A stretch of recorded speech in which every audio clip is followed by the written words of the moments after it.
volleyball. Well, now here's another history lesson for you. The first patent for a writing machine was issued in the reign of Queen Anne in 1714. Martin Howard, a resource librarian, is an avid collector, and he knows all about vintage typewriters.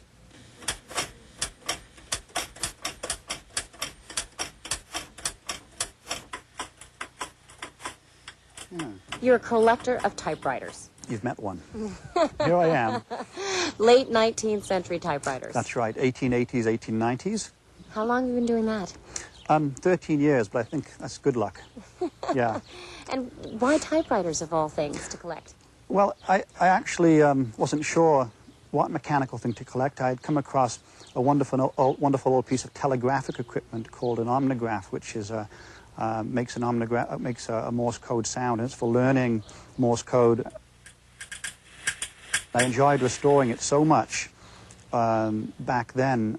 This was 15 years ago, that I thought I'd collect telegraphic equipment, but it was too hard to find, and I, after feeling a bit disappointed about that, I set my sights on finding my new or what mechanical object I would collect. I'd been looking hard for 2 years to find my collectible.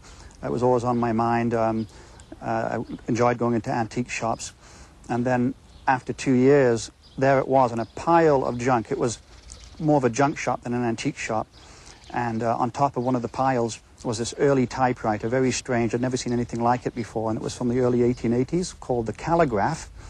And I bought it, paid $100 for it, and I walked out of there feeling very elated. I was happy, and I had found my collectible.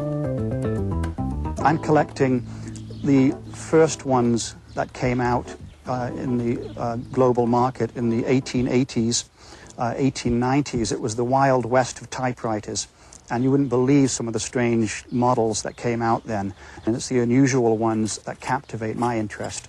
The quality of the machines from that time is wonderful. You get machined metal parts, beautiful wood, the nickel plating is beautiful. The quality is just very exciting throughout the machine. What kind of maintenance is involved in taking care of these gems? Well, it's a good question. I put a lot of work into restoring them, taking them apart and cleaning them. I can spend weeks or months on a particular machine. Tell me how you find your typewriters.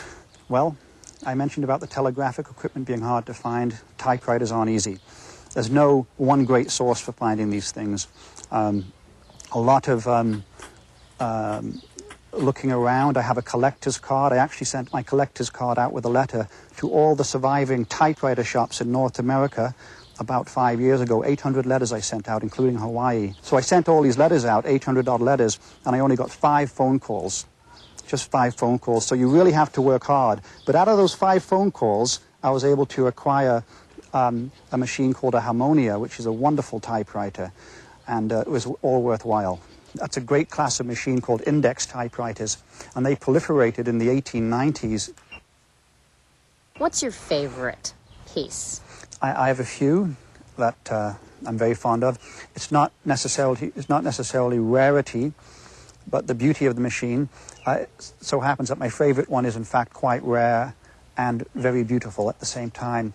It's nickel plated. It's called a Columbia, and it's an index machine. As you can see, there are no keys, and you turn the knob on the side of the machine to move the pointer to the letter you want. This is a machine made in New York in 1885 by Charles Spiro, who was a watchmaker and clockmaker, and he went on to design some other wonderful typewriters which I don't have, but would hopefully someday.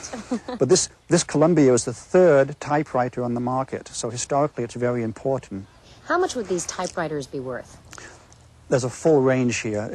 One of the reasons it's such a great collectible field is that you have machines worth next to nothing, a few $100s, into the many thousands of dollars. So there's a tremendous range, and there's many, many different models to collect. I can tell you that the world record for a typewriter is $100,000. You also collect ribbon tins. Tins is a huge area, coffee tins, medicinal tins.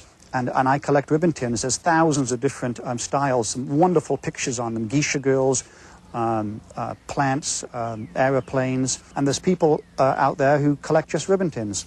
Another nice thing about doing ribbon tins is that when you're looking for typewriters, which are harder to find, you can come away with something. But I genuinely like them very much. It's a nice addition to my collection.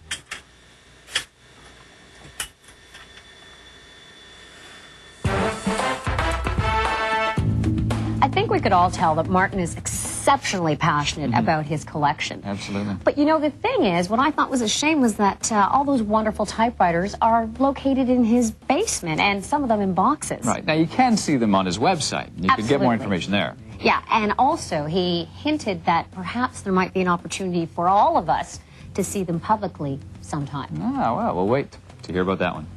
That's it.